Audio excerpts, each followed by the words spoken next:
Gênese no lar, Evangelho no coração. Celebrando a manhã do dia 3 de agosto do ano de 2020, nos reunimos mais uma vez em oração, suplicando as bênçãos do mais alto, a presença dos bons espíritos no nosso encontro, a nos inspirar e nos orientar quanto à tarefa que nos aguarda durante a semana.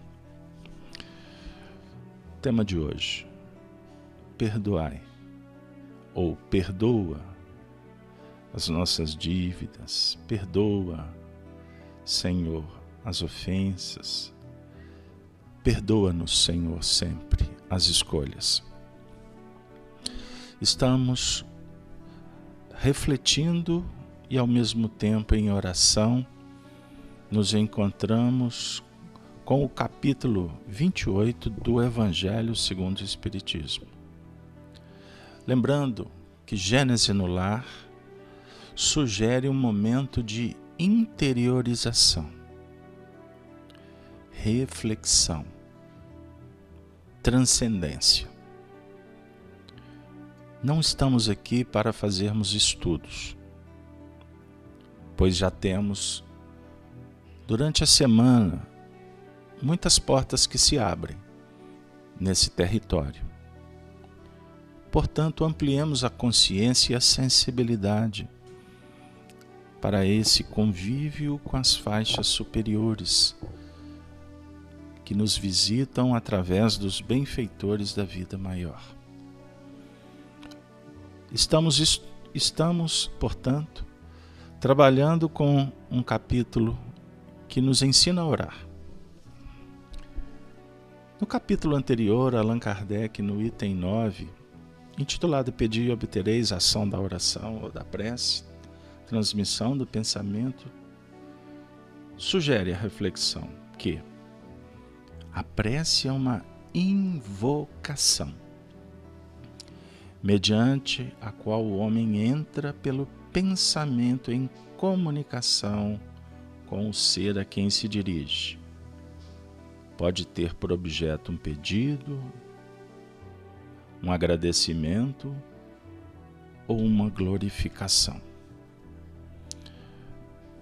No encontro de hoje, a frase contida na oração dominical, que é a referência dada por Jesus a definir um movimento de elevação do pensamento, do sentimento, para gerarmos vibrações no bem.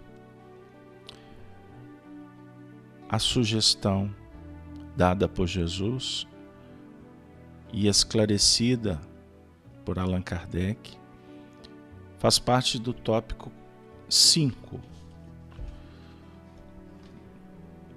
do item 3 deste capítulo, Preces Espíritas. Perdoa as nossas dívidas, como perdoamos ao que nos devem. Perdoa as nossas ofensas, como perdoamos aos que nos ofenderam. Senhor, cada uma das nossas infrações às tuas leis é uma ofensa que te fazemos e uma dívida que contraímos e que cedo ou tarde teremos de saldar. Rogamos-te que nolas perdoes pela tua infinita misericórdia, sob a promessa que te fazemos de empregarmos os maiores esforços para não contrair outras. Tu nos impuseste, por lei expressa, a caridade. Mas a caridade não consiste apenas em assistirmos os nossos semelhantes em suas necessidades. Também consiste no esquecimento e no perdão das ofensas. Com que direito reclamaríamos a tua indulgência se dela não usássemos para com aqueles que nos hão dado motivo de queixa? Concede-nos, ó meu Deus, forças para apagar de nossa alma todo ressentimento, todo ódio e todo rancor. Faze que a morte não nos surpreenda, guardando nós no coração desejos de vingança. Se te aprouver, tira-nos hoje mesmo deste mundo. Faze que nós possamos apresentar diante de ti puros de toda animosidade, a exemplo do Cristo, cujos últimos pensamentos foram em prol dos seus algozes.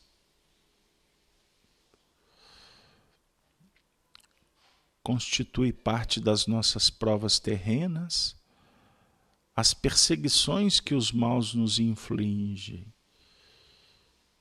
Devemos então recebê-las sem nos queixarmos, como todas as outras provas, e não maldizer dos que, por suas maldades, nos rasgam o caminho da felicidade eterna,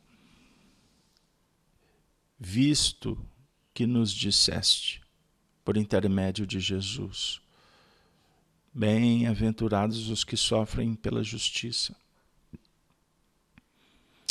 Bendigamos, portanto, a mão que nos fere e humilha, uma vez que as mortificações do corpo nos fortificam a alma e que seremos exalçados por efeito da nossa humildade. Bendito seja o teu nome, Senhor, por nos teres ensinado que a nossa sorte não está irrevogavelmente fixada depois da morte,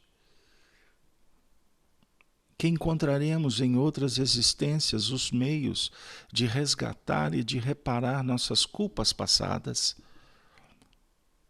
de cumprir em nova vida o que não podemos fazer nesta para o nosso progresso. Assim se explicam, afinal, todas as anomalias aparentes da vida. É a luz que se projeta sobre o nosso passado e o nosso futuro, sinal evidente da tua justiça soberana e da tua infinita bondade. Allan Kardec ensina orando. A sua oração esclarece. Seus ensinamentos indicam caminhos a serem trabalhados por nós no sentido da nossa libertação. Tudo no universo está conectado, ciclicamente conjugado em obediência a um modus operandi irremovível, por ser expressão da lei, e nada existe sem que o seja por necessidade. O espírito que por evolução já se integrou na harmonia da lei, como é o caso do Cristo e dos apóstolos, é capaz de descortinar o futuro. Allan Kardec ainda nos ensina, no livro A Gênese, que o universo é ao mesmo tempo incomensurável e acionado por um número incontável de inteligências e um imenso governo em o qual cada ser inteligente tem sua parte de ação sobre vistas do soberano Senhor. E ainda nos ensina, tudo no universo se liga, tudo se encadeia, tudo se acha submetido à grande harmoniosa lei da unidade. Desde a mais compacta materialidade até a mais pura espiritualidade. A definir que todos os pensamentos e sentimentos são projetados por cada ser. E quando elaboramos em busca da integração com a lei divina, o próprio universo se encanta, se agiganta e se torna mais belo do que antes.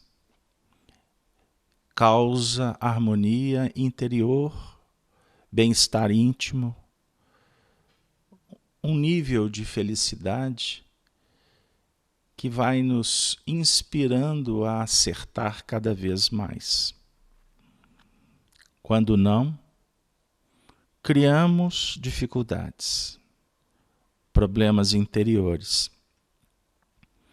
porque é como se nos desconectássemos de uma engrenagem que propõe construção, evolução. Estamos num regime de aprendizado. Portanto, escolher faz parte do aprendizado, do crescimento, porque lidaremos com as respostas das escolhas. A mensagem do Evangelho chega para o nosso coração para nos trazer consolo, para nos colocar no colo, para dizer que somos filhos do Altíssimo e que todos os nossos sofrimentos, todas as lutas, todos os problemas que podem ser classificados como infrações às leis ou tidas como ofensa ao próprio Criador, na verdade é um mal que está sendo compreendido. Equívocos que, na verdade, são fatores que nos ajudam para ir ajustando, reajustando, no novo momento de escolher. A oração feita por Kardec nos coloca naquela condição de filhos em busca do atendimento, necessitados do remédio, do perdão, da oportunidade, para que a gente possa sair novamente em busca do acerto. Complexo o assunto, porque está nos sugerindo o investimento na virtude chamada humildade, que se conjuga com a sensibilidade. A reflexão do Evangelho não pode ser árida. Portanto, nós trazemos doutrina, mas equilibramos com aquela luz que toca coração, porque senão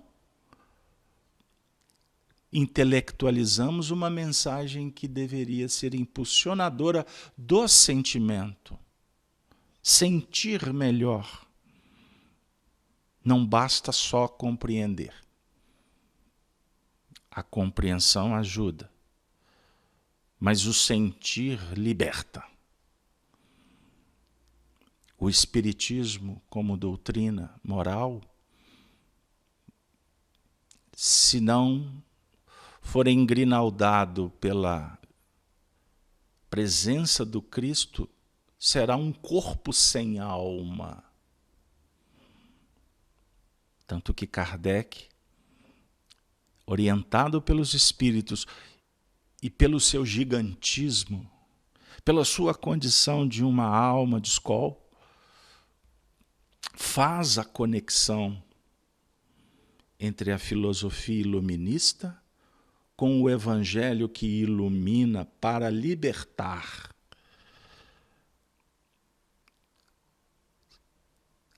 nos sentimos culpados. Quando compreendemos o erro. O que é a culpa? É a descoberta da mazela. Se não pararmos para avaliar, tudo continuará como dantes no quartel de Abrantes. Mas quando, chamados à razão, naturalmente, não permaneceremos satisfeitos. Isso é filosofia pura. Olhar para a vida desvestidos de preconceitos, da ignorância do pseudo-saber. Com Jesus, adocica-se o sentimento, o coração, para que a mente possa estar mais preparada para governar a vontade no plano interior. O que é a mente? O que é a consciência? Numa linguagem atual, a consciência é o espírito. A mente é a estrutura que vai sendo desenvolvida através da dinâmica dos nossos corpos espirituais. O que é o perispírito? O perispírito é o veículo de manifestação do espírito. O perispírito, portanto, tem várias funções. Se utiliza de várias terminologias para falar de uma coisa só. Desde o duplo etérico até o corpo mental. Tudo isso é perispírito. Então não precisamos de sofisticar. É uma coisa só. Então, quando falamos mente, na verdade, nós estamos num departamento superior do perispírito. Então, o perispírito é atributo do espírito. Como a mente e a inteligência são atributos. Acabou. Ponto. Por que falamos sobre esse tema? Porque nós precisamos dos sentidos para descobrir a si mesmo, para compreender a verdade que está lá fora. E no dia a dia, nós temos duas opções. Ou progredirmos, ou apertar o botão pausa, stop. Mas nós não temos competência para impedir que a máquina continue funcionando. Porque por mais que você diga, não vou evoluir, você vai evoluir. Não tem jeito, é a lei do progresso. Se você falar assim, eu não quero progredir, vou entrar para um quarto escuro. Aí o Sócrates, filosoficamente, diz assim, mas você não vai parar de pensar. Aí o Voltaire vai dizer, se eu penso, eu logo existo. Aí o Descartes, aí os filósofos, e aí? Aí é você com você mesmo. Então não é possível. Então, na verdade, o tempo todo, nós estamos em busca do vir a ser alguma coisa melhor. Por mais que o indivíduo se rebele, ele instaure uma guerra contra si mesmo, essa batalha terá um vitorioso. O próprio espírito que quer guerrear. Porque vai chegar um tempo que ele vai cansar. Ele vai perder as forças. Aí ele vai dizer, me rendo, Senhor. Me rendo para o fator eu existo. Nós não estamos aqui para filosofar demais. É impossível, não, alçar um voo pela razão e pelo sentimento. nós estamos aqui para pedir perdão. Porque o perdão é a lei da natureza. É o que Jesus está nos sugerindo. Pai, humildade. Sentimento. Não é mais Deus. Não é o todo-poderoso, o todo-mental, a energia. Não é nada disso. Jesus fala sobre o Pai. É sentimento de filial. Não é padrasto para brincar, porque tem muito padrasto que é mais pai do que o pai. Mas eu quero dizer, é interação, afinidade, completude, unidade. Tudo no universo está conectado. Quando reconhecemos isso, já somos filhos. Pela intelectualidade. Mas quando você abraça o filho, o ser que você ama, o seu cão, seu animal de estimação, quando você busca o oxigênio, preenche o pulmão, amplia um pouco a sensibilidade, se intercambia com a natureza, há um preenchimento de espaço, porque há uma integração sua com a natureza. Isso é perceber, é sentir, é reconhecer o Pai que está em toda parte. Pai, nos deste a lei da caridade. Ajuda-nos, Senhor, a trabalhar com ela, por ela, para ela sempre. Caridade para consigo mesmo, para com o próximo. E a caridade dialoga o tempo todo com o perdão. E nós vamos atingir aquela condição no futuro de não ter que perdoar pessoas, mas compreender e se ajustar às circunstâncias. Porque as pessoas são seres como nós outros que estão tentando acertar.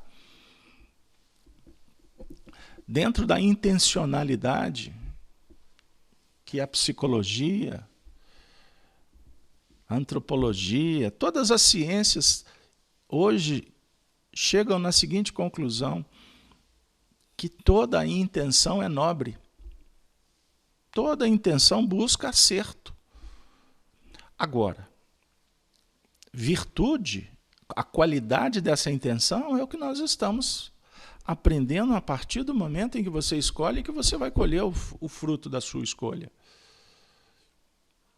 Até um indivíduo que planeja cometer um ato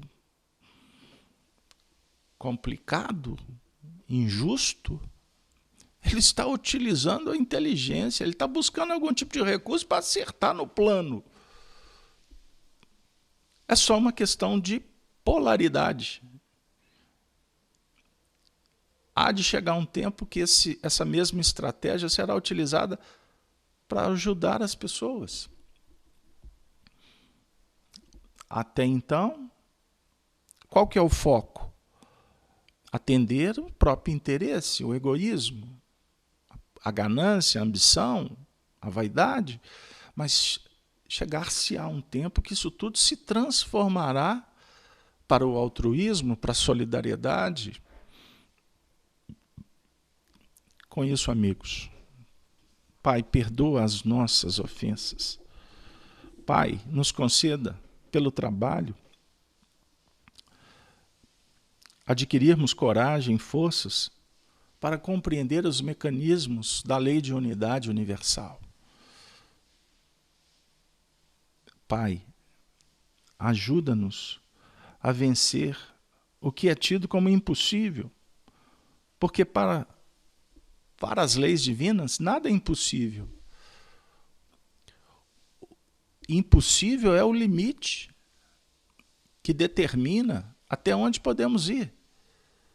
Mas com sabedoria vamos nos libertar das peias, dos muros, das algemas e vamos fazer o que hoje para nós é impossível, sob o ponto de vista moral e espiritual.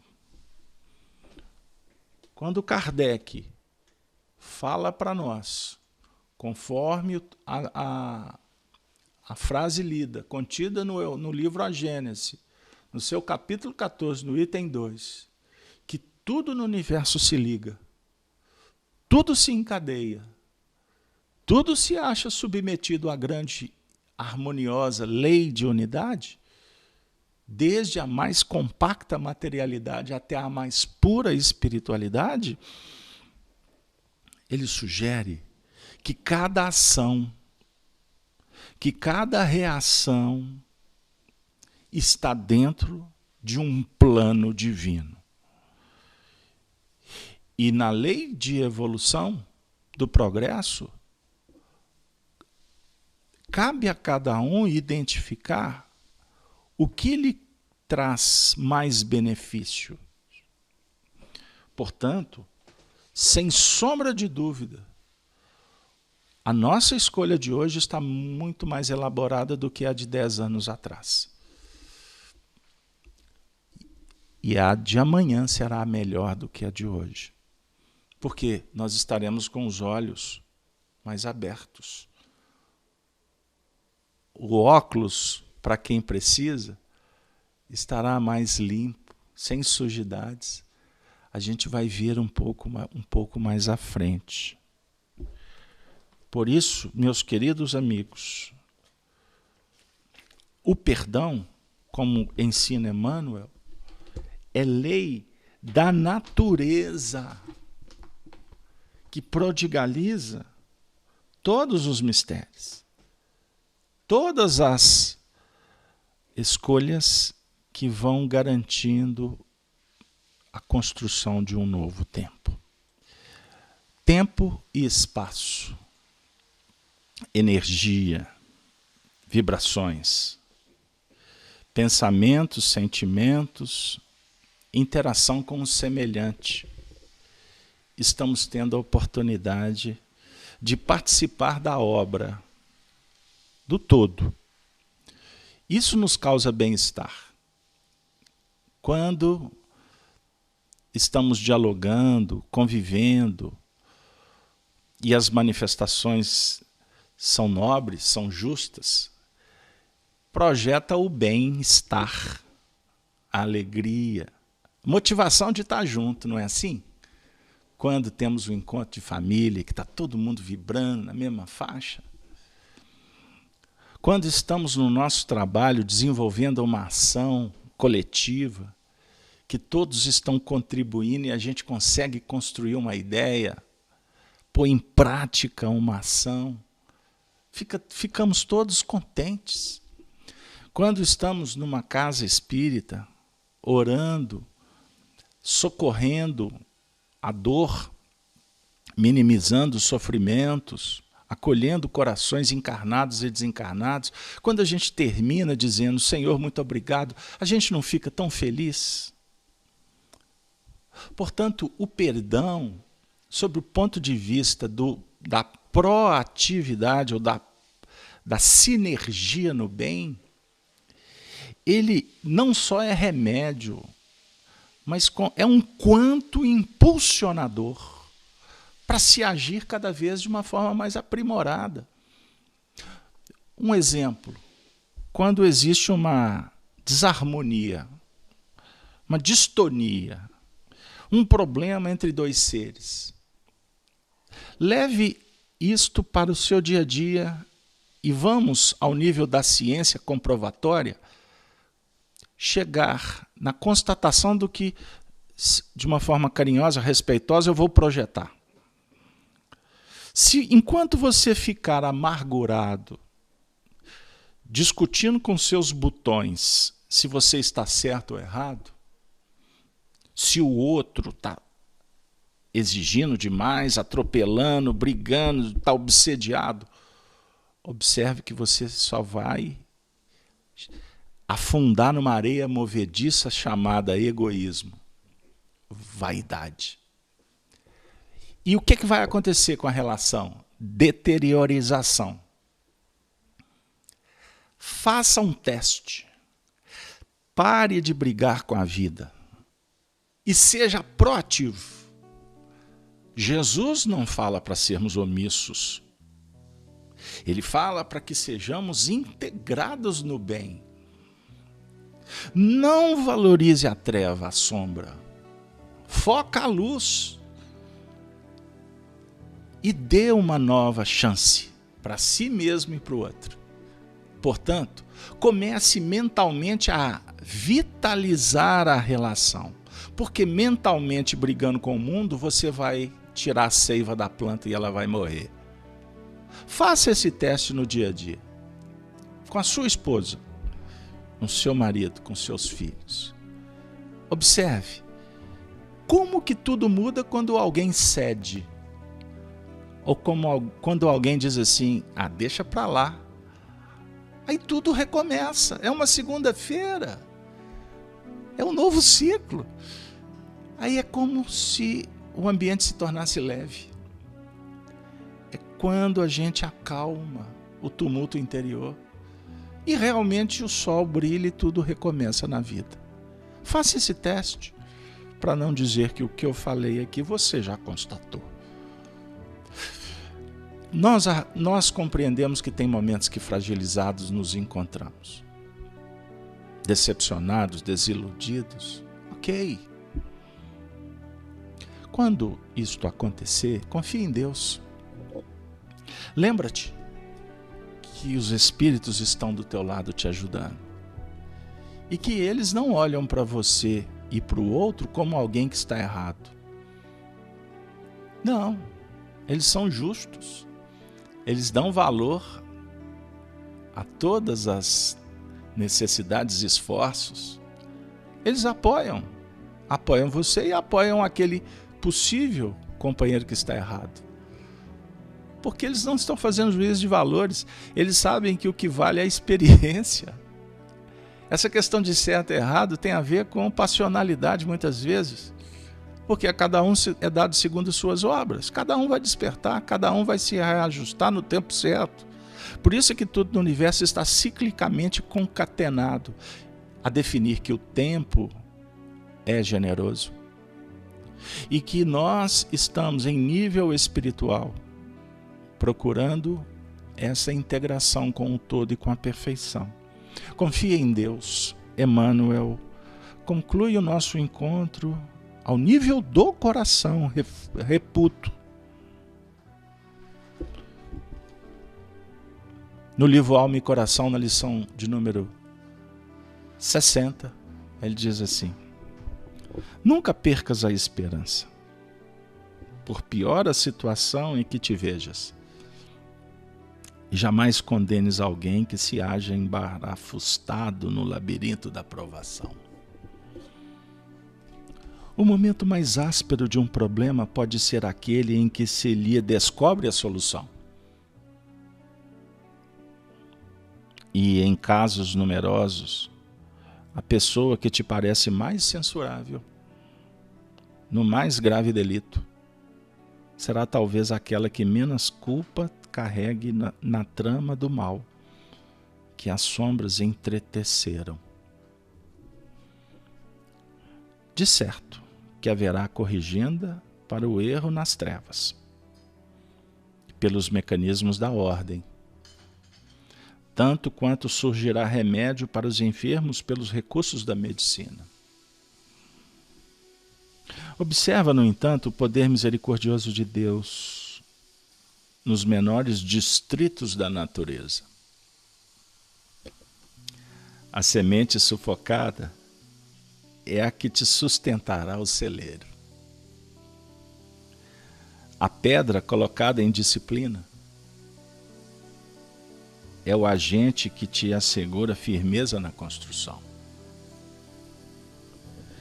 Aflições e lágrimas são processos da vida, em que se te acrescem as energias, a fim de que sigas à frente, na quitação dos compromissos esposados, para que se te iluminem os olhos no preciso discernimento.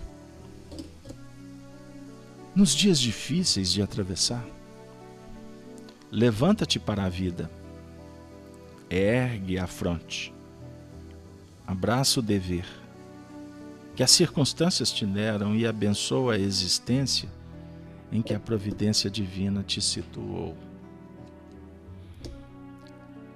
Por maiores se façam a dor que te visite, o golpe que te fira, a tribulação que te busque, ou o sofrimento que te assalte, não esmoreças na fé e prossegue fiel às próprias obrigações. Por quê? Se todo o bem te parece perdido, na face da tarefa em que te encontras, guarda a certeza de que Deus está contigo, trabalhando no outro lado. O outro lado é o verdadeiro, porque vivemos no mundo da ilusão. Platão, lá precedendo Jesus, dizia que a ilusão, ela engana os nossos sentidos. Por isso existe o lado de lá, o mundo moral, o mundo das ideias, o mundo dos espíritos, que é o resultado de toda a construção dualística, dos contrastes que nos deparamos com ele na nossa jornada. Deus está em toda parte, a todos guiando, a todos amando. E por certo, a lei do Senhor é misericordiosa. Ela dá a cada um segundo as suas obras e a oportunidade da reparação a todos. Por isso, Pedro, na sua epístola, nos consola dizendo: o amor cobre, reveste, engrinalda o dito pecado, a multidão dos erros. Porque o que é o erro? Quando descoberto, mais uma experiência catalogada na intimidade do coração em busca da perfeição com o Senhor. Gênesis no lar, Evangelho no coração. Tenhamos todos uma semana cheia de perdão, de esperança, de amor, de trabalho, de estudo e de paz. A paz do Cristo permaneça. Ave Cristo sempre.